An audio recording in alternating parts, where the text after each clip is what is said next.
The 13th book of Sense and Understanding. Yesterday, Asclepius, I delivered a perfect discourse, but now I think it necessary, in suit of that, to dispute also of sense. For sense and understanding seem to differ, because the one is material, the other essential. But unto me they appear to be both one, or united, and not divided in men.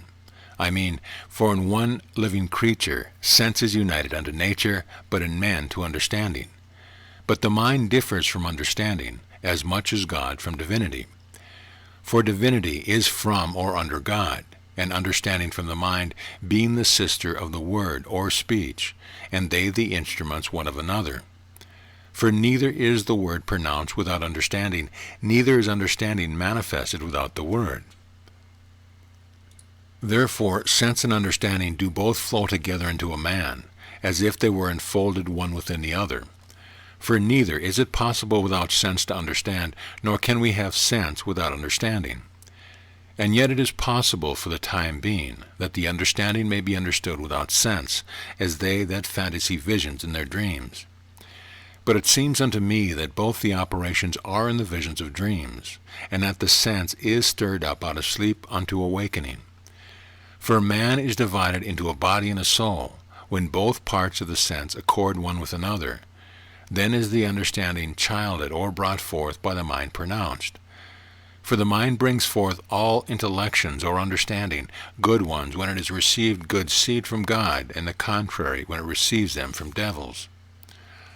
For there is no part of the world void of the devil, which entering in privately sowed the seed of his own proper operation, and the mind did make pregnant, or did bring forth that which was sown. Adulteries, murders, striking of parents, sacrilege, impieties, strangling, throwing down headlong in all things which are the works of evil demons. And the seeds of God are few but great, and fair and good, virtue and temperance and piety. And the piety is the knowledge of God, whom whosoever knoweth, being full of all good things, hath divine understanding, and not like the many. And therefore they that have had the knowledge neither please the multitude, nor the multitude them, but they seem to be mad, and to move laughter, hated and despised, and many times also murdered. For we have already said, that wickedness must dwell here, being in her own region. For her region is the earth, and not the world, as some will sometimes say, blaspheming. But the godly or God-worshipping man, laying hold of knowledge, will despise or tread under all these things. For though they be evil to other men, yet to him all things be good. And upon mature consideration he refers all things to knowledge, and that which is most to be wondered at, he alone makes evil things good. But I return again to my discourse of sense. It is therefore a proper thing for man to communicate and conjoin sense and understanding. But every man, as I said before, doth not enjoy understanding, for one man is material, another essential. And he that is material with wickedness, as I said, received from the devils the seed of understanding, but that they are with good essentially are saved with God. For God is the workman of all things, and when he worketh, he used nature. He maketh all things good like himself. But these things that are made good are in the use of operation unlawful. For the motion of the world stirring up generations makes qualities, infecting some with evilness and purifying some with good. And the world, Asclepius, hath a peculiar sense and understanding, not like to man's, nor so various or manifold, but a better and more simple. For this sense and understanding of the world is one, in that it makes all things, and unmakes them again into itself. For it is the organ or instrument of the will of God.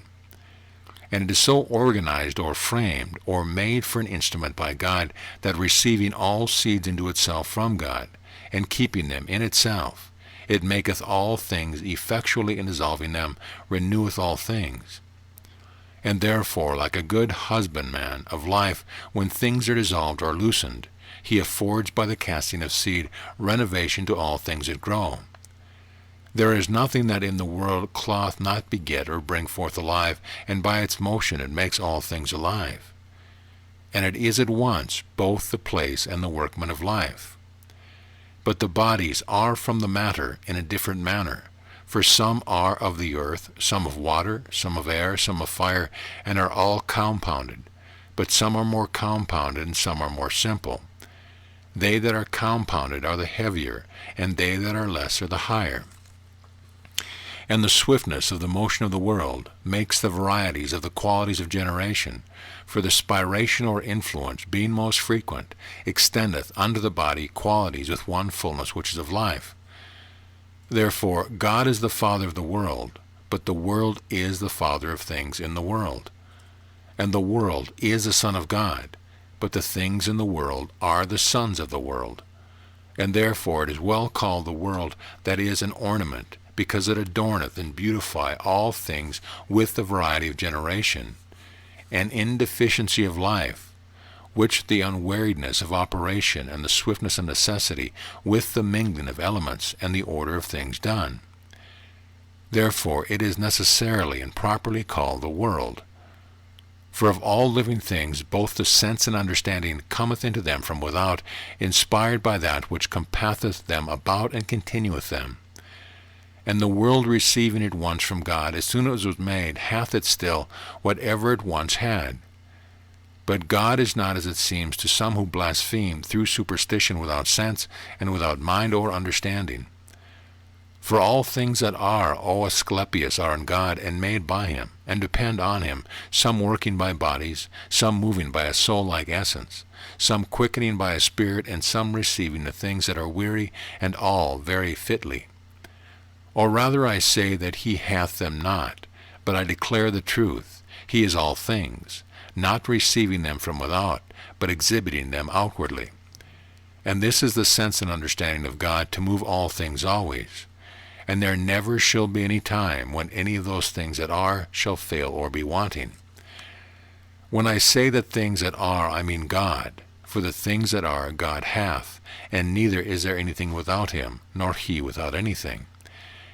These things, O Asclepius, will appear to be true if thou understand them, but if thou understand them not, incredible. For to understand is to believe, but not to believe is not to understand. For my speech or words reach not unto the truth, but the mind is great, and being led or conducted for a while by speech is able to attain to the truth.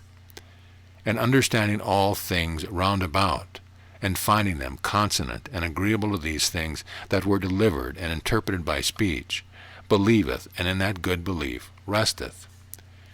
To them, therefore, that understand the things that have been said of God, they are credible, but to them that understand them not, incredible. And let these and thus many things be spoken concerning understanding and sense. End of Book 13.